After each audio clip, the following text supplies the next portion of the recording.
कैसे हैं आप सब? पिछले टेस्ट में हमने दृष्टि मेंटरशिप प्रोग्राम का एक फुल लेंथ टेस्ट जो है वह देखना शुरू किया था, जिसमें हमने जो है वह 50 क्वेश्चन कर लिए थे। 50 क्वेश्चन हमने कंप्लीट कर लिया था। रिमेनिंग 50 क्वेश्चन जो है आज के इस हम अपने वीडियो में करेंगे। तो मैंने इसका जो पीडीएफ है और एक्सप्लेनेशन जो है अपने टेलीग्राम का जो हमारा ऑफिशियल चैनल है उस पे शेयर कर दिया था। और आशा है कि आपने उसको ज़रूर देखा होगा और उसका एक्सप्लेनेशन जो है वह ज़रूर पढ़ा था, क्योंकि टेक्स्ट देने का सिर्फ एक ही मकसद होता है, उसका एक्सप्लेनेशन जो है वह एनालिसिस करना और अपने जो तैयारी है उसको समझना कि कहाँ तक जो है हम अपनी तैयारी में पहुँच चुके हैं। तो बिना समय गंवाए हुए चलते हैं सीधे अपने प्रश्नों की ओर और बचे हुए जो हमारे 50 क्वेश्चन है उसको हम पूरा करते हैं और इस टेस्ट को समाप्त करते हैं। और इसके बाद जो है हम आगे के टेस्ट देखेंगे, ताकि ज़्यादा से ज़्यादा जो टेस्ट है उसको हम करवा सकें। और अपने इस प्लेटफॉर्म पे हम एक नई शुरुआत भी करने जा रहे हैं। 1-2 दिन में आपको देखने को मिलेगा कि प्रीवियस ईयर के लगभग 5 से 6 साल के प्रश्नों की जो थीम होती है, बेसिकली उसको बताने का हमारा मकसद उसके आंसर बताने का नहीं रहेगा, उन प्रश्नों की थीम बताने का रहेगा कि किस प्रकार से जो है वह ट्रेंड रहा है वर्तमान के कुछ 5-6 पिछले सालों में। तो एक-एक प्रश्नों को लेकर काफ़ी गहन रूप से चर्चा की जाएगी और उस किस एरिया से जो है वह प्रश्न लगातार ज़्यादा से ज़्यादा पूछे जा रहे हैं और उनको अटेम्प्ट करने की हमारी जो स्ट्रैटेजी होगी वह क्या होगी। तो इस संबंध में अलग-अलग सब्जेक्ट के जो है वह जल्दी से क्लासेज आपको प्रोवाइड कराई जाएँगी। तो यदि आप हमारे चैनल पे नए हो तो चैनल को सब्सक्राइब कर लें और वीडियो को लाइक कर लें। तो चलिए शुरू करते हैं अपने प्रश्नों को। तो आज का जो हमारा पहला प्रश्न है वह रहेगा 51 क्वेश्चन से, क्योंकि पहले के 50 क्वेश्चन हमने देख लिए हैं। अगर आपने उस वीडियो को जो है वह नहीं देखा है तो हमारे डिस्क्रिप्शन में उसका लिंक है और उसको जाकर ज़रूर देखें। तो चलिए चलते हैं प्रश्नों की ओर।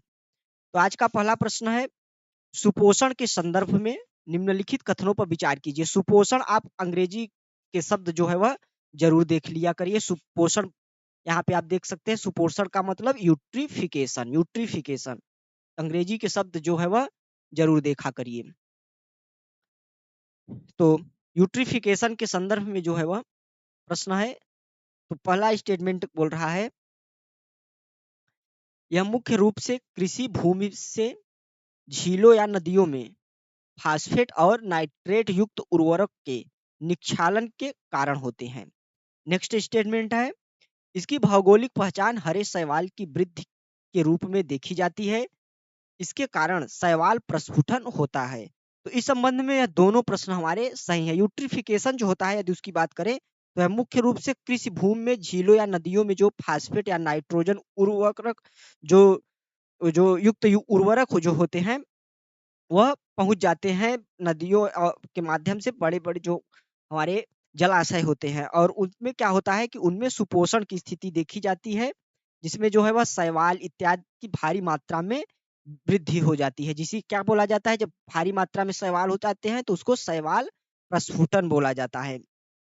तो इस प्रकार ये दोनों स्टेटमेंट सही है, तो ऑप्शन हमारा सी सही हो जाएगा इस प्रश्न का। नेक्स्ट क्वेश्चन देखते हैं। अगला क्वेश्चन है, निम्नलिखित निकायों पर विचार कीजिए। निम्नलिखित निकायों पर विचार कीजिए। तो राष्ट्रीय वन्यजीव बोर्ड, केंद्रीय चिड़ियाघर प्राधिकरण, राष्ट्रीय बाघ संरक्षण प्राधिकरण, वन्य जीव अपराध नियंत्रण बोर्ड। तो इनमें से कितने का गठन जो है वह वन्य जीव संरक्षण अधिनियम 1972 के तहत किया गया है? तो वन्य जीव संरक्षण अधिनियम 1972 के तहत इन चारों जो बॉडीज हैं उनका गठन किया गया है। तो इसका हमारा सही उत्तर हो जाएगा ऑप्शन डी। नेक्स्ट क्वेश्चन, अगला क्वेश्चन है हमारा, कणकीय प्रदूषण के संबंध में निम्नलिखित कथनों पर विचार कीजिए। पहला स्टेटमेंट है, कवक और शैवाल जैसे जननक्षम कणिकाएं सूक्ष्म जीव हैं जो वायुमंडल में परिक्षिप्त होते हैं। नेक्स्ट स्टेटमेंट है, 5 माइक्रोन से बड़े कणकीय प्रदूषण नासिका द्वार में जमा हो जाते हैं। 5 माइक्रोन से बड़े जो हैं वह कण की प्रदूषण नासिका द्वार में जमा हो जाते हैं। तो यह दोनों स्टेटमेंट हमारे सही हैं। इस आधार पर हमारा ऑप्शन सी सही हो जाता है। नेक्स्ट क्वेश्चन, निम्नलिखित पर विचार कीजिए। ओजोन, नाइट्रिक ऑक्साइड और एक्रोलीन, फॉर्मेल्डिहाइड, और इसके बाद पायरॉक्सी एसिटिल नाइट्रेट। तो निम्नलिखित में से कितने क्या है? प्रकाश रासायनिक धूम कोहरा। प्रकाश रासायनिक धूम कोहरा के बारे में प्रश्न है। तो प्रकाश रासायनिक धूम कोहरा के क्या है? घटक हैं। तो इसमें यदि हम बात करें तो यह जो सभी हैं यह प्रकाश रासायनिक धूम कोहरे के घटक होते हैं। प्रकाश रासायनिक धूम कोहरे की यदि बात करें तो यह जो है वह उष्ण, शुष्क और साफ धूप युक्त वातावरण में होता है। और इसके अलावा जो स्वचालित वाहन तथा कारखाने से जो निकलने वाला नाइट्रेट होता है, उसके जो ऑक्साइड होते हैं तथा जो हाइड्रोकार्बन होते हैं, हाइड्रोकार्बन यानी कि जो जल युक्त जो जलवाष्प टाइप का होता है, जब सूर्य की प्रकाश की किरणें उस पर पड़ती हैं तो उसके कारण क्या होता है कि प्रकाश रासायनिक धूम कोहरा जो होता है वह उत्पन्न हो जाता है। तो क्या होता है कि जब नाइट्रोजन ऑक्साइड तथा हाइड्रोकार्बन पर यदि सूर्य का जब प्रकाश पड़ता है तो क्या उत्पन्न होता है प्रकाश रासायनिक धूम कोहरा। तो यह धूम कोहरा है, इसको भी आप जानते रहिए। तो यदि इसके घटक की बात करें तो यह पांचों जो है वह इसके घटक के रूप में देखे जाते हैं। तो ऑप्शन डी हमारा सही है। नेक्स्ट क्वेश्चन है कि निम्नलिखित कथनों पर विचार कीजिए। पहला स्टेटमेंट है मानव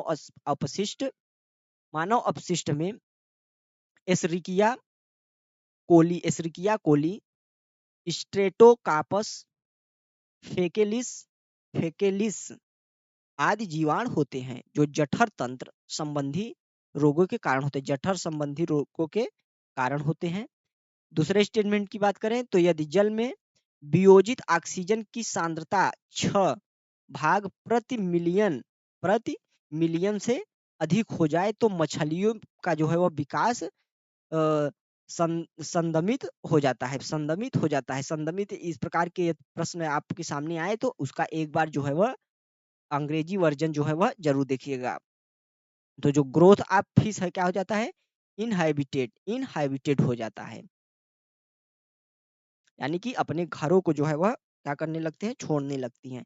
तो इस संबंध में यदि हम बात करें तो जो दूसरा हमारा स्टेटमेंट दिख रहा है वह गलत है, क्योंकि यह जो दूसरा हमारा स्टेटमेंट है तो इसकी यदि बात करें तो यहाँ पर किया गया है, क्या किया गया है? यदि जल में वियोजित जो है वह ऑक्सीजन की सांद्रता 6 पीपीएम जो होता है 6 पीपीएम से अधिक हो जाए, तो यहाँ पे अधिक नहीं होगा, 6 पीपीएम से यदि कम हो जाती है तो यह जो क्या होती है? मछलियाँ जो है वह इनहाइबिटेड होने लगती हैं। तो इस आधार पर हमारा पहला स्टेटमेंट जो है वह सही हो जाता है। नेक्स्ट क्वेश्चन देखते हैं। अगला क्वेश्चन है स्टूडेंट, निम्नलिखित कथनों पर विचार कीजिए। कीटनाशक संश्लिष्ट गैर विषाक्त रसायन होते हैं जिनका पारिस्थितिकी प्रतिक्षेपी प्रभाव पड़ता है। क्या पड़ता है? पारिस्थितिकी प्रतिक्षेपी। अधिकांश शाकनाशी स्तनधारियों के लिए विषाक्त होते हैं एवं आर्गेनोक्लोराइड के रूप में बने रहते हैं। इसमें पूछा है कौन सही नहीं है। तो यदि हम इस आधार पर देखें तो यह जो दोनों हमारे स्टेटमेंट हैं वो दोनों स्टेटमेंट हमारे गलत लग रहे हैं। तो इस आधार पर यह दोनों ऑप्शन जो है वह सही, क्योंकि पूछा है कौन सही नहीं है, तो 1 और 2 दोनों सही नहीं है। नेक्स्ट क्वेश्चन की ओर चलते हैं। अगला क्वेश्चन है, निम्नलिखित युग्मों पर विचार करना है।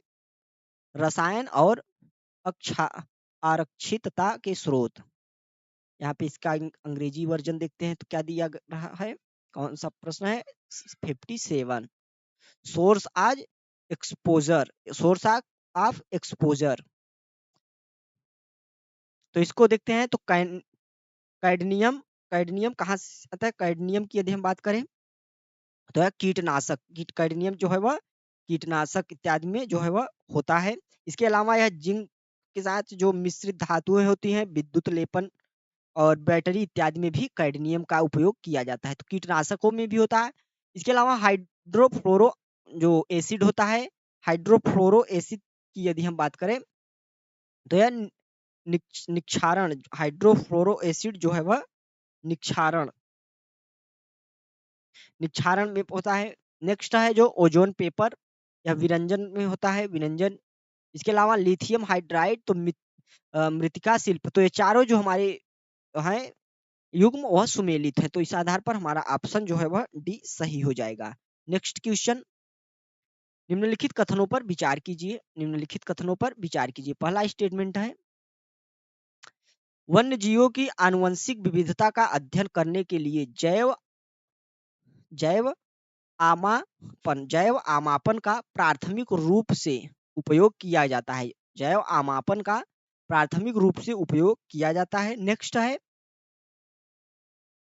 नेक्स्ट है प्रक्षत्र प्रजातियों का संरक्षण स्वतः अन्य प्रजातियों तक विस्तृत होता है, स्वतः अन्य प्रजातियों तक विस्तृत होता है। प्रक्षत्र यानी कि जो अम्ब्रेला स्पीसीज होते हैं, स्पीसीज की कई प्रजातियां होती हैं, जैसे की स्टोन का नाम आपने सुना होगा, इंडिकेटर सुना होगा, फ्लैगशिप, जैसे इस प्रकार की अम्ब्रेला, तो इस प्रकार की यही होती है छत्र प्रजाति यानी कि अम्ब्रेला।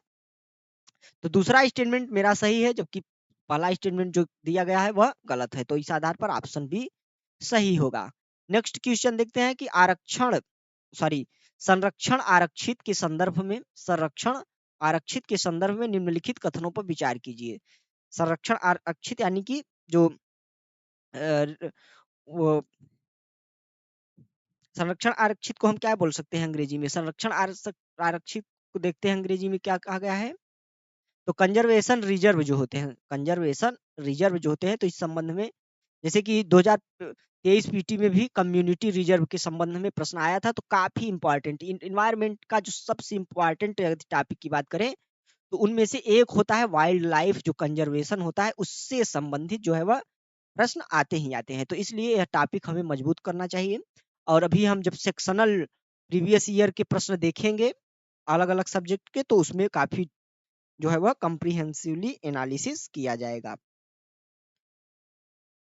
तो इसमें 59 प्रश्न में इसका ऑप्शन पढ़ते हैं हम। तो यह राज्य सरकार का स्वामित्व क्षेत्र होता है। क्या होता है? राज्य सरकार का स्वामित्व क्षेत्र होता है। नेक्स्ट, उत्तराखंड में आसन आर्द्र भूमि देश में स्थापित पहला संरक्षण आरक्षित है।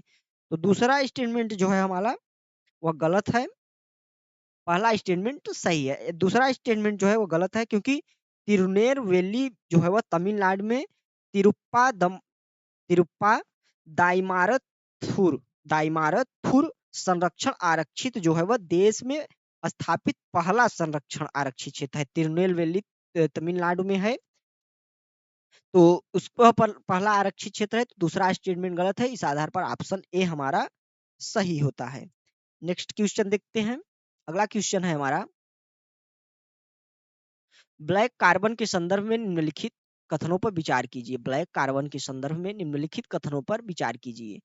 इसका निर्माण जैव भार के पूर्ण दहन के उपरांत होता है। नेक्स्ट है, यह उष्मा का अच्छा अवशोषक है।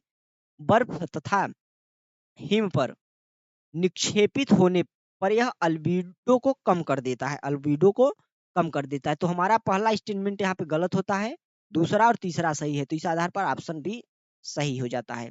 नेक्स्ट है, निम्नलिखित कथनों पर विचार कीजिए। प्रवाल अवनमित समुद्र में अम्लीकरण का जो है वो परिणाम है, प्रवाल विरंजन की बात कर रहा है। नेक्स्ट है, CO2 की सांद्रता अधिवेलापवर्ती क्षेत्र की तुलना में विनिल विनितल वेलापवर्ती क्षेत्र में अधिक होती है। यदि इसकी अंग्रेजी की बात करें तो 61 क्वेश्चन में देखते हैं, तो हायर टू एबिसोपैलिजी जो होता है, एबिसोपैलिजी जोन, देन एपिपेलिजिक, एबिसोपैलिजिक एंड एपिपेलिजिक। तो आप अंग्रेजी मीडियम अगर पढ़ लेंगे अंग्रेजी वर्जन तो समझ में आ जाएगा। तो बेलावर्ती जो होता है एपिलेजिक में जो होता है वह अधिक होता है। तो यदि इसकी बात करें, इस स्टेटमेंट की हम बात करें, तो यह जो पहला स्टेटमेंट है हमारा यह तो एकदम सही है, दूसरा स्टेटमेंट भी सही है। तो इसको का जो सही आंसर होगा वो होगा ऑप्शन सी। इस प्रकार के शब्दों को हम ज्योग्राफी जब कवर कराएंगे इस अपने प्लेटफॉर्म पे, तो इस प्रकार के जो शब्द है वो ओशियनोग्राफी में आएंगे। जब करंट वरेंट आपको पढ़ाएंगे, ओशियन करंट, तो आप इससे जो है वह जान जाएंगे। और इसके लिए जो है आप अभी से कुछ न कुछ पढ़ते रहिए। अगला क्वेश्चन देखते हैं 62 क्वेश्चन। तो द्रव गतिक प्रग्रहण और विलेयता प्रग्रहण पदों का उपयोग किया जाता है। तो इसका उपयोग यदि हम बात करें तो कार्बन पृथक्करण के संदर्भ में इसका उपयोग किया जाता है। तो ऑप्शन बी हमारा सही है। नेक्स्ट क्वेश्चन, निम्नलिखित युग्मों पर विचार कीजिए। निम्नलिखित युग्मों पर विचार कीजिए। पहला है नील हरित कार्बन। नील हरित कार्बन, इसको देखते हैं। तो यह आर्द्र भूमि और मीठे जल के वातावरण में संग्रहित कार्बन है। आर्द्र भूमि और मीठे मीठे जल के वातावरण में संग्रहित कार्बन है। तो यह इस युग्म हमारा सही सुमेलित है। लाल कार्बन की बात करें तो यह बर्फ और हिम पर जैविक कणों के माध्यम से उत्सर्जित कार्बन है जो अल्बीडो कम करता है। यह भी स्टेटमेंट सही है। बैगनी कार्बन, यह वायु और औद्योगिक उत्सर्जन के माध्यम से प्राप्त होता है। तो यह भी स्टेटमेंट सही है। तो इसमें सभी स्टेटमेंट जो सही है, तो ऑप्शन सी हमारा सही होगा। नेक्स्ट क्वेश्चन देखते हैं। तो अगला क्वेश्चन है निम्नलिखित में से कौन सा मिशन जलवायु परिवर्तन राष्ट्रीय कार्य योजना का हिस्सा है। तो जलवायु परिवर्तन राष्ट्रीय कार्य योजना जो है वह, यदि उसकी बात करें तो इसमें से कौन सा नहीं है। तो इसमें जो हमारा राष्ट्रीय स्वच्छ गंगा मिशन है, यह जो है वह राष्ट्रीय कार्य योजना जलवायु परिवर्तन पर राष्ट्रीय कार्य योजना का मिशन नहीं है। राष्ट्रीय कार्य जलवायु परिवर्तन पर जो एक्शन प्लान है उसमें मूल रूप से 8 राष्ट्रीय मिशन दिए गए हैं, जिसका नाम जो है आपको अवश्य जानना चाहिए। हम एक बार बोल दे रहे हैं और इसके अलावा आप जो है वो उसको एक बार देख भी लीजिएगा। तो इसमें जो है वो राष्ट्रीय सौर मिशन है, राष्ट्रीय उन्नत ऊर्जा दक्षता मिशन है, राष्ट्रीय सतत आवास मिशन है, राष्ट्रीय जल मिशन है, हिमालयी पारितंत्र को बनाए रखने के लिए राष्ट्रीय मिशन है, राष्ट्रीय हरित भारत मिशन है, राष्ट्रीय सतत कृषि मिशन है, और इसके अलावा जलवायु परिवर्तन के लिए कार्यनीति ज्ञान पर राष्ट्रीय मिशन है। तो इस संबंध में जो है आप एक बार इसको देखकर 2-3 बार और पढ़ लीजिएगा। इससे जो है प्रश्न आ सकते हैं हमारे स्टेट पीसीएस में भी। नेक्स्ट क्वेश्चन देखते हैं। तो मेदिनी पुरस्कार योजना के संदर्भ में निम्नलिखित कथनों पर विचार कीजिए। यह पुरस्कार जो है वह केवल भारतीय लेखकों को दिया जाता है। यह पुरस्कार केवल भारतीय लेखकों को दिया जाता है। नेक्स्ट स्टेटमेंट है, अगला स्टेटमेंट,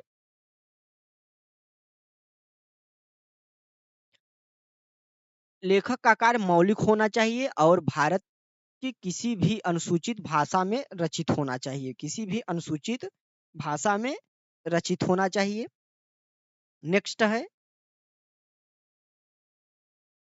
कार्य केवल पर्यावरण एवं संबंधित विषयों से जो है वह क्या होना चाहिए, संबंधित होना चाहिए। तो इस प्रश्न का जो हमारा सही उत्तर होगा वह होगा ऑप्शन बी। इसमें से दो जो पहला स्टेटमेंट है वह सही है और तीसरा, जबकि दूसरा जो है वह गलत है। तो ऑप्शन बी हमारा सही हो जाएगा। नेक्स्ट क्वेश्चन की ओर चलते हैं। तो निम्नलिखित गिद्धों की प्रजातियों पर विचार कीजिए। स्लेडर स्लेंडर स्लेंडर बिल्ड गिद्ध, सिनेरियस सिनेरियस गिद्ध, बियर्डेड गिद्ध, इजिप्शियन गिद्ध। तो कितने जो है इसमें से भारत में पाए जाते हैं जिसकी बात करें तो इसमें से जो सभी प्रकार की जो गिद्ध ऊपर दिए गए हैं वो सभी भारत में पाए जाते हैं। नेक्स्ट प्रश्न, निम्नलिखित कथनों पर विचार कीजिए। तालाब के पारिस्थितिकी तंत्र में जैव भार का पिरामिड व्युत्क्रमित होता है। व्युत्क्रमित होता है। नेक्स्ट है तालाब के पारिस्थितिकी तंत्र में संख्याओं का पिरामिड व्युत्क्रमित होता है। नेक्स्ट है किसी भी पारिस्थितिकी तंत्र में ऊर्जा पिरामिड सदैव ऊर्ध्वाधर होता है। तो तीसरा स्टेटमेंट सही है, पहला स्टेटमेंट सही, जबकि दूसरा जो है वह गलत है। तो इस आधार पर हमारा ऑप्शन सी सही हो जाएगा। नेक्स्ट क्वेश्चन, अगला क्वेश्चन है निम्नलिखित युग्मों पर विचार कीजिए। घास के मैदान है उनसे संबंध क्षेत्र। तो अर्ध शुष्क क्षेत्र, अर्ध शुष्क जो क्षेत्र है, कितने इसमें दिया गया है, कितने सही सुमेलित हैं। तो अर्ध शुष्क क्षेत्र की यदि हम बात करें तो यह सही सुमेलित है पंजाब रीजन में। इसके अलावा राजस्थान, गुजरात, अरावली का जो रीजन है उसको छोड़ दें यदि तो राजस्थान में, और पश्चिमी उत्तर प्रदेश, पंजाब, दिल्ली में पाया जाता है। नेक्स्ट है आर्द्र उपोष्ण क्षेत्र, आर्द्र उपोष्ण क्षेत्र। तो आर्द्र उपोष्ण क्षेत्र की यदि हम बात करें तो यह आंध्र प्रदेश में ना होकर यह गलत आप सुमेलित किया गया है। जलोढ़ के जो मैदान है, गंगा जलोढ़ मैदान, उसमें होना चाहिए। नेक्स्ट यदि बात करें तो आर्द्र पर्वतीय क्षेत्र, तो हिमाचल क्षेत्र, तो यह भी सही है। तो ऑप्शन 1 और 3 सही है। इस आधार पर हमारा ऑप्शन बी सही हो जाता है। नेक्स्ट क्वेश्चन देखते हैं। अगला क्वेश्चन है, निम्नलिखित कथनों पर विचार कीजिए। प्रकाश संश्लेषण और श्वसन क्रिया दोनों ही प्रकाशीय क्षेत्र में होते हैं। नेक्स्ट है, अप्रकाशिक क्षेत्र में केवल श्वसन क्रिया होता है। तो इसमें दोनों स्टेटमेंट हमारे सही हो जाते हैं। नेक्स्ट क्वेश्चन की ओर चलते हैं। ज्वार नदमुख में ज्वार नदमुख के संदर्भ में निम्नलिखित कथनों पर विचार कीजिए। पहला है, ज्वार नदमुख खुले समुद्रों के से आबद्ध रूप से जुड़े हुए हैं। नेक्स्ट है, ज्वार नदमुख में दीर्घ तरंग क्रिया होती है। नेक्स्ट है, ज्वार नदमुख अत्यधिक उत्पादक होते हैं क्योंकि वे सागरीय और मीठे जल से पोषक तत्व प्राप्त करते हैं। तो इस संदर्भ में यदि हम देखें तो हमारा जो पहला स्टेटमेंट है वह सही है। दूसरे स्टेटमेंट की बात करें तो यह गलत है। तीसरा स्टेटमेंट भी सही है। तो इस आधार पर ऑप्शन बी हमारा करेक्ट आंसर है। नेक्स्ट क्वेश्चन देखते हैं। अगला क्वेश्चन है, डीएनए तथा आरएनए के बीच अंतर के संदर्भ में निम्नलिखित कथनों पर विचार कीजिए। डीएनए तथा आरएनए के संबंध में, तो एडेनिन तथा ग्वानिन डीएनए और आरएनए दोनों में मौजूद सामान्य क्षार हैं, दोनों में मौजूद सामान्य क्षार हैं। नेक्स्ट है, परावैंगनिक किरणों के संपर्क में आने से आरएनए क्षतिग्रस्त हो सकता है, जबकि डीएनए परावैंगनिक किरणों से होने वाली क्षति के प्रति अधिक प्रतिरोधी है। यदि इसकी हम बात करें तो दूसरा स्टेटमेंट हमारा अपने आप गलत हो जाता है। तो दिख ही रहा है, और डीएनए के छोटे छोटे खांचे होते हैं जबकि आरएनए में बड़े खांचे होते हैं। तो पहला और तीसरा ऑप्शन जो है हमारा स्टेटमेंट वह सही है।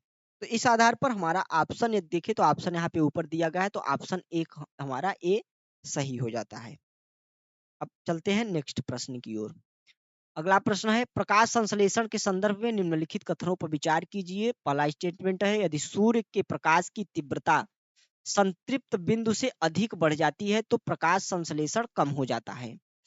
नेक्स्ट स्टेटमेंट है, साइटोकाइनिन तथा जिम्बेरेलिन्स प्रकाश संश्लेषण की दर में वृद्धि करते हैं, जबकि एब्सिसिक अम्ल इसे कम करता है। नेक्स्ट स्टेटमेंट है, यदि कार्बन डाइऑक्साइड की मात्रा 0.1% से अधिक बढ़ जाए तो प्रकाश संश्लेषण की दर भी जो है वह बढ़ जाती है। इस प्रश्न की हम बात करें तो इसमें जो हमारा तीसरा स्टेटमेंट है यह गलत है, क्योंकि इसमें बढ़ नहीं जाती है, क्या हो जाती है, घट जाती है, घट जाती है। दूसरे स्टेटमेंट की यदि हम बात करें तो जो हमारा दूसरा स्टेटमेंट है वह सही है, और पहला स्टेटमेंट जो हमारा दिया गया है वह भी सही है। तो पहला और दूसरा सही होने की वजह से हमारा ऑप्शन जो है वह भी सही हो जाता है। नेक्स्ट क्वेश्चन की ओर चलते हैं। विकिरण में उद्दीप्त उत्सर्जन स्टिमुलेटेड इमिशन इसको बोला जाता है द्वारा प्रकाश प्रवर्धन यानी कि लेजर के संदर्भ में निम्नलिखित कथनों पर जो है वह विचार कीजिए। तो लेजर के संबंध में प्रश्न है। पहला है, डाई लेजर का उपयोग समस्थानिक पृथक्करण एवं प्रदूषण निगरानी में किया जा सकता है, प्रदूषण निगरानी में किया जा सकता है। नेक्स्ट है, गैस लेजर में उच्च संबंधता होती है लेकिन वे कम शक्तिशाली होते हैं। नेक्स्ट है, रासायनिक लेजर सभी लेजरों में सबसे लघु होते हैं। तो इस संबंध में यदि हम देखें तो हमारा स्टेटमेंट, पहला स्टेटमेंट सही है, दूसरा स्टेटमेंट भी सही है, तीसरा स्टेटमेंट जो है हमारा गलत होता है। तीसरा स्टेटमेंट गलत होने से हमारा ऑप्शन डी जो है वह सही हो जाता है। नेक्स्ट क्वेश्चन की ओर चलते हैं। अगला क्वेश्चन, निम्नलिखित युग्मों पर विचार कीजिए। सैटेलाइट बैंड दिए गए हैं, उसका प्राथमिक उपयोग दिया है। तो एल बैंड जो है वह, एल बैंड की बात करें तो समुद्र संचार में इसका उपयोग किया जाता है।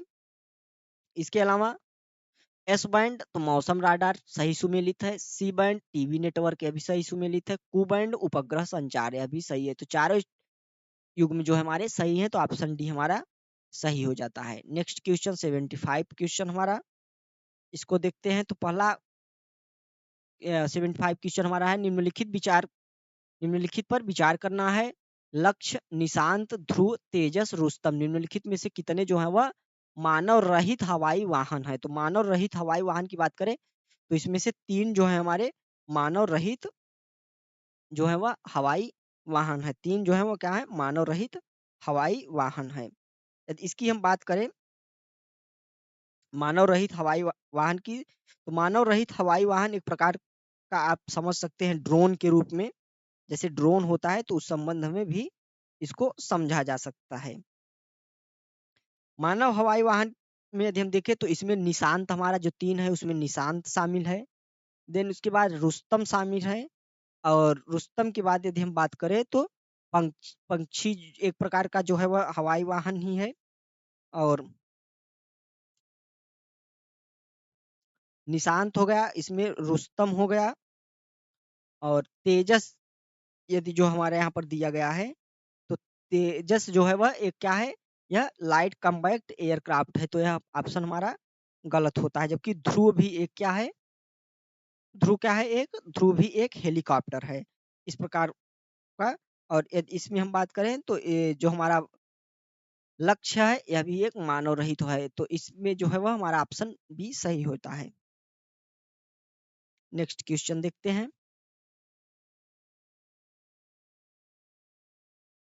अगला क्वेश्चन है, भारत निम्नलिखित में से किस अंतरराष्ट्रीय समझौते संधि का जो है सदस्य है? तो सीटीबीटी इसका सदस्य नहीं है, एनपीटी इसका भी नहीं है, वासेनर व्यवस्था की यदि हम बात करें तो वासेनर व्यवस्था का है, एमटीसीआर का भी है, ऑस्ट्रेलियन समूह का है। तो इस आधार पर हमारा 3, 4, 5 यानी कि ऑप्शन सी सही हो जाता है। नेक्स्ट देखते हैं। नेक्स्ट क्वेश्चन, जैव ईंधन उत्पादन के संदर्भ में निम्नलिखित कथनों पर विचार कीजिए। पहली पीढ़ी के जैव ईंधन का उत्पादन मक्का जैसे प्राप्त पौधों से प्राप्त शर्करा को किण्वन से किया जाता है। किण्वन से किया जाता है। तो प्रथम पीढ़ी पीढ़ी का जो जैव उत्पाद है ऑप्शन हमारा सही है स्टेटमेंट।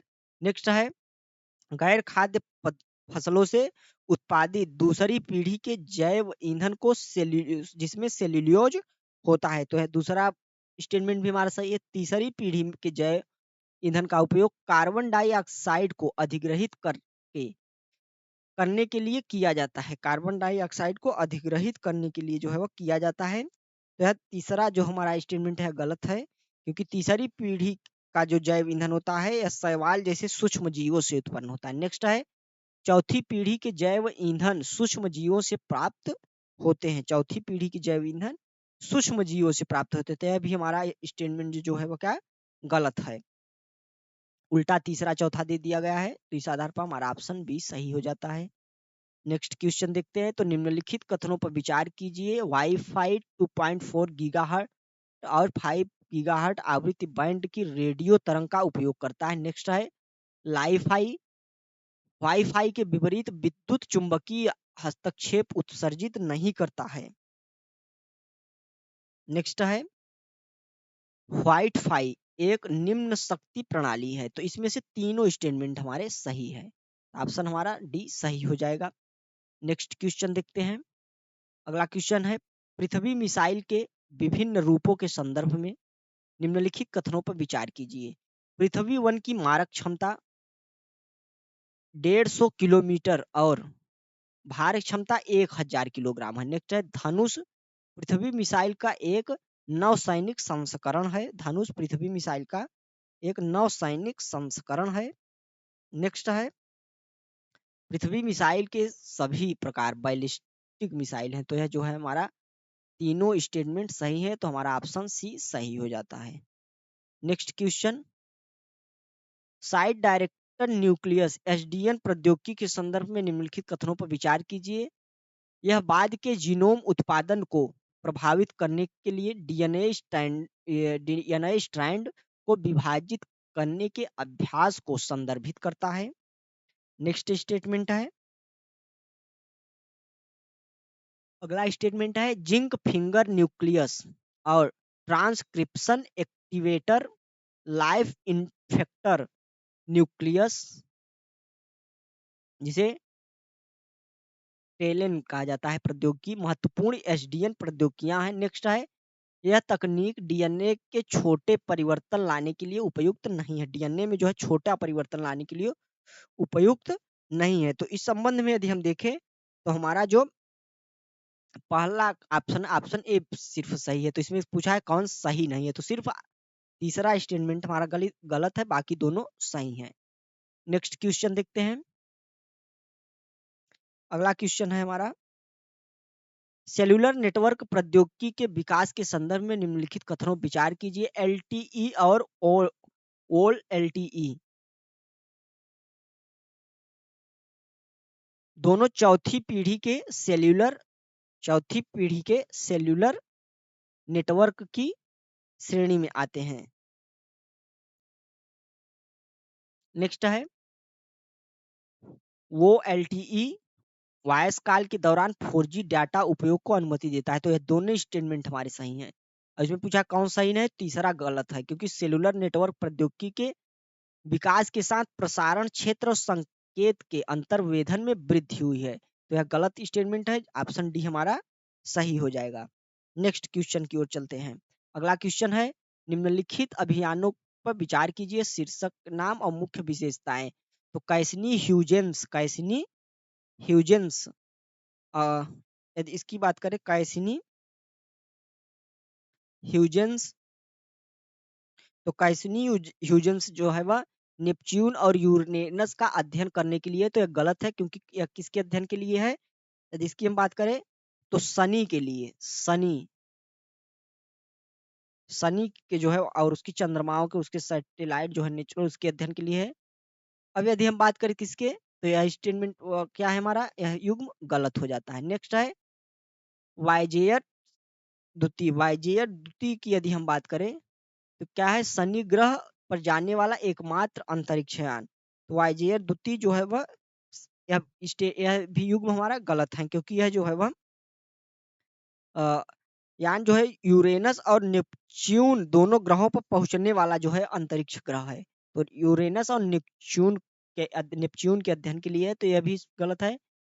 फिनिक्स की यदि हम बात करें, तो फिनिक्स जो है हमारा वह यहाँ क्या दिया है, मंगल ग्रह के आर्कटिक क्षेत्र में जल के इतिहास के अध्ययन के लिए। तो स्टेटमेंट यह युग्म हमारा सही है। नेक्स्ट है हबल टेलीस्कोप जो टेलीस्कोप है, स्पेस टेलीस्कोप, तो यह क्षीरमायानी मिल्की वे आकाश गंगा के एक भाग का सर्वेक्षण करने के लिए अभिकल्पित था। तो यह गलत है, क्योंकि यह अंतरिक्ष में स्थापित किया गया पहला जो है ऑप्टिकल टेलीस्कोप है, जिसका उपयोग सुदूर के तारा और आकाश गंगा के साथ साथ जो हमारा पूरा का पूरा जो सौर मंडल है, उसके ग्रह है, उसके निरीक्षण के लिए इसका स्थान जो है वह अब किसने लिया गया है, तो 2021 में जेम्स वेब टेलीस्कोप ने इसको अब सेवानिवृत्त कर दिया गया। जेम्स वेब टेलीस्कोप ने लिया गया है। तो एक ऑप्शन सिर्फ हमारा सही है, ऑप्शन एक सही होगा। नेक्स्ट क्वेश्चन देखते हैं। अमेरिकी अंतरराष्ट्रीय धार्मिक स्वतंत्रता आयोग के संदर्भ में निम्नलिखित कथनों पर विचार कीजिए। यह एक द्विदलीय अमेरिकी संघीय सरकारी एजेंसी है। यह अनुसंधान, यात्रा तथा विदेशी अधिकारियों और अंतरराष्ट्रीय भागीदारियों के साथ बैठकों के माध्यम से विदेश में धार्मिक स्वतंत्रता की स्थिति का अनुवीक्षण जो है वह करता है। तो इसमें हमारे दोनों स्टेटमेंट सही हैं, तो ऑप्शन सी सही हो जाएगा। नेक्स्ट क्वेश्चन, निम्नलिखित कथनों पर विचार कीजिए। Azerbaijan, Belarus, Syria, Armenia, Oman कितने जो है क्या है international north south transport corridor के जो है सदस्य हैं। तो यदि इसकी हम बात करें तो इसमें से जो सभी पांचों दिए गए हैं यह international north south transport corridor के सदस्य हैं। नेक्स्ट क्वेश्चन, अगला क्वेश्चन है, हाल ही में जनसमाचारों में देखा गया कि हिस्टेरेक्टॉमी जो है वह चर्चा है। तो यह किससे संबंधित है, तो हिस्टेरेक्टॉमी गर्भाशय के निस्सारण की एक शल्य प्रक्रिया है। तो ऑप्शन सी हमारा सही है। नेक्स्ट क्वेश्चन, निम्नलिखित कथनों पर विचार कीजिए। पहला स्टेटमेंट है, यह एक वाणिज्यिक पत्र कमर्शियल पेपर अधिकतम 365 दिनों की परिपक्वता अवधि के लिए निर्गत किया जा सकता है। पहला स्टेटमेंट जो है हमारा सही है, 7 दिनों से 365 होता है। नेक्स्ट है वाणिज्यिक पत्र और जमा प्रमाण पत्र दोनों ही असुरक्षित मुद्रा बाजार के साधन है। दोनों ही क्या है? असुरक्षित मुद्रा बाजार के साधन। तो यह भी सही है। वाणिज्यिक पत्र और जमा प्रमाण पत्र दोनों ही केवल निगम द्वारा निर्गत किए जाते हैं, यानी कारपोरेट द्वारा जो है वह निर्गत किए जाते हैं। तो इसमें हमारा स्टेटमेंट जो है तीसरा गलत हो जाता है। तो ऑप्शन बी हमारा सही है। नेक्स्ट क्वेश्चन देखते हैं। अगला क्वेश्चन, निम्नलिखित कथनों पर विचार कीजिए। सोडियम पेंटोथल का उपयोग नार्को विश्लेषण परीक्षण में किया जाता है। नेक्स्ट है सोडियम पेंटोथल एक अल्पकालिक निश्चेतक है जिसके उपयोग शल्य चिकित्सा के दौरान रोगियों को बेहोश करने के लिए बड़ी खुराक में जो है वह दिया जाता है। तो यह दोनों स्टेटमेंट हमारे इंडिविजुअली सही है, लेकिन ये व्याख्या नहीं कर रहे हैं। तो ऑप्शन बी हमारा जो है वह सही हो जाएगा। नेक्स्ट क्वेश्चन देखते हैं। तो अफार ट्रायंगल के संदर्भ में निम्नलिखित कथनों पर विचार कीजिए। अफार ट्रायंगल, तो अफार ट्रायंगल की यदि बात करें तो यह नूबियन सोमाली और भारतीय प्लेट के अभिसरण पर स्थित है। नूबियन सोमाली और भारतीय प्लेट के अभिसरण पर स्थित है। नेक्स्ट है यह पूर्वी अफ्रीकी भ्रंश प्रणाली का हिस्सा है। पूर्वी अफ्रीकी भ्रंश प्रणाली का हिस्सा है। तो इस प्रकार ये हमारा दूसरा स्टेटमेंट सही होता है, जबकि पहला स्टेटमेंट गलत होता है। तो हमारा ऑप्शन बी सही हो जाता है। नेक्स्ट क्वेश्चन देखते हैं। अगला क्वेश्चन है समाचार में देखे जाने वाला कल्ला कड्डल किससे संबंधित है? तो इसकी हम बात करें यदि, तो ऑप्शन जो डी है तटीय बाढ़ की परिघटना से संबंधित है। किससे? तटीय बाढ़ की परिघटना से। नेक्स्ट है सिकाड़ा के संबंध में निम्नलिखित कथनों पर विचार कीजिए। सिकाड़ा स्तनधारी है जो हिमोप्टेरा वर्ग और सिकाइडोइडिया के बृहद कुल से संबंधित है।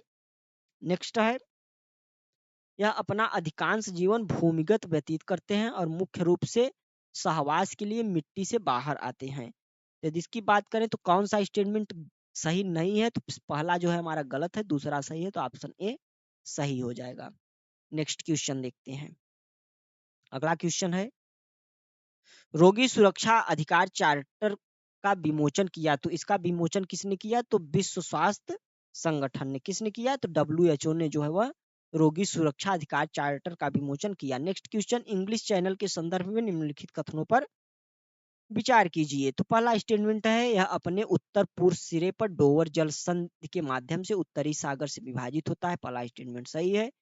यह अटलांटिक महासागर की एक शाखा है। अटलांटिक महासागर की एक शाखा है। तो यह भी सही है। तो ऑप्शन सी हमारा सही है। नेक्स्ट क्वेश्चन, बहिकंकाल प्रौद्योगिकी के संदर्भ में निम्नलिखित कथनों पर विचार कीजिए।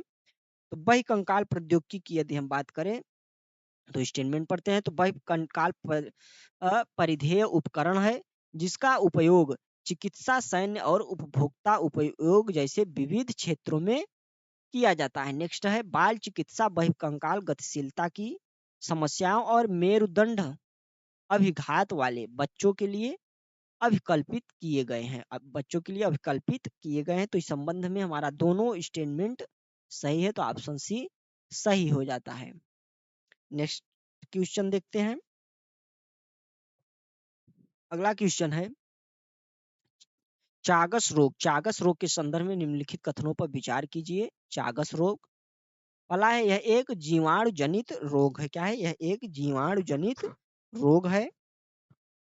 नेक्स्ट है इसे मूक या मौन रोग के रूप में भी जाना जाता है। यह अल्पज्ञात बीमारी के बारे में जागरूकता बढ़ाने के लिए 14 अप्रैल को विश्व चागस रोग दिवस मनाया जाता है। तो इसमें जो हमारे दूसरा और तीसरा स्टेटमेंट है सही है, जबकि पहला गलत है। तो ऑप्शन बी हमारा सही हो जाता है।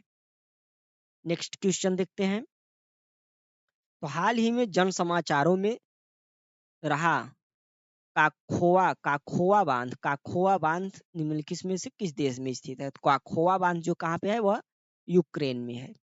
नेक्स्ट है निम्नलिखित में से किस देश के बीच रक्षा, सुरक्षा, विज्ञान, प्रौद्योगिकी और आर्थिक क्षेत्र के सहयोग बढ़ाने की दृष्टि से अटलांटिक घोषणा पत्र को जो है वह उद्घोषित किया गया है। तो किसके मध्य है जिसकी बात करें तो संयुक्त राज्य अमेरिका और ब्रिटेन के मध्य। तो ऑप्शन ए हमारा सही है। नेक्स्ट है Hiroshima AI processor. Hiroshima AI processor की यदि हम बात करें के संदर्भ में निम्नलिखित कथनों पर विचार कीजिए। तो इसकी शुरुआत जापान ने वर्ष 2023 में G7 शिखर सम्मेलन के दौरान की थी। नेक्स्ट है यह आर्थिक सहयोग और विकास संगठन OECD तथा एआई पर वैश्विक भागीदारी यानी कि global partnership on artificial artificial intelligence के सहयोग से कार्य करेगा। तो दोनों स्टेटमेंट हमारे सही हैं, तो ऑप्शन सी हमारा सही हो जाएगा। नेक्स्ट क्वेश्चन की ओर चलते हैं। निम्नलिखित पर विचार कीजिए। राष्ट्रीय किशोर स्वास्थ्य कार्यक्रम, किरण हेल्पलाइन, युवा स्पंदन, निम्नलिखित में से कितनी योजनाएं मानसिक स्वास्थ्य से संबंधित है? तो इसमें से जो तीनों योजनाएं हैं यदि हम बात करें तो यह तीनों मानसिक स्वास्थ्य से संबंधित हैं। नेक्स्ट है ड्यूकेन मस्कुलर डिस्ट्रॉफी DMD के संदर्भ में निम्नलिखित कथनों पर विचार कीजिए। यह एक दुर्लभ आनुवंशिक बीमारी है। क्या है? दुर्लभ आनुवंशिक बीमारी है जिसमें मांसपेशियां डिस्ट्रोफिन का उपयोग करने में असमर्थ होती हैं। नेक्स्ट है यह केवल बालकों को प्रभावित करता है। तो दोनों स्टेटमेंट सही है, तो ऑप्शन सी हमारा सही है। नेक्स्ट है आज का लास्ट क्वेश्चन टेस्ट का अंतिम क्वेश्चन। तो फ्रेजाइल एक्स सिंड्रोम के संदर्भ में निम्नलिखित कथनों पर विचार कीजिए। पहला है यह माता पिता से बच्चों को जो है वह होने वाली एक वंशानुगत जो है आनुवंशिक बीमारी है जो बौद्धिक और विकास संबंधी क्षमताओं का कारण बनती है। नेक्स्ट है जिन पुरुषों में फ्रेजाइल एक्स होता है जिसके उनके जो है वह प्रीमुटेशन जीन उनकी बालिकाओं में स्थानांतरित होता है, न कि उनके बालकों में। तो यदि इस प्रश्न की बात करें तो इसमें से दोनों ऑप्शन जो है हमारे सही हैं। इसका ऑप्शन जो सही उत्तर होगा वह होगा ऑप्शन सी। तो इस प्रकार हमारा पूरा टेस्ट जो है वह फुल लेंथ एक टेस्ट समाप्त हुआ जो कि काफी इंपॉर्टेंट टेस्ट है। आप जो है इसका PDF हमारे टेलीग्राम से प्राप्त कर सकते हैं और इसका एक्सप्लेनेशन वहां से पढ़ सकते हैं। तो मिलते हैं नेक्स्ट क्लास के साथ। यदि आपने अभी तक हमारा चैनल सब्सक्राइब ना किया हो तो चैनल को सब्सक्राइब कर लें और वीडियो को ज़्यादा से ज़्यादा अपने दोस्तों को शेयर करें ताकि हमें भी एक मोटिवेशन प्राप्त हो। तो मिलते हैं नेक्स्ट क्लास के साथ, तब तक के लिए नमस्कार, जय हिंद।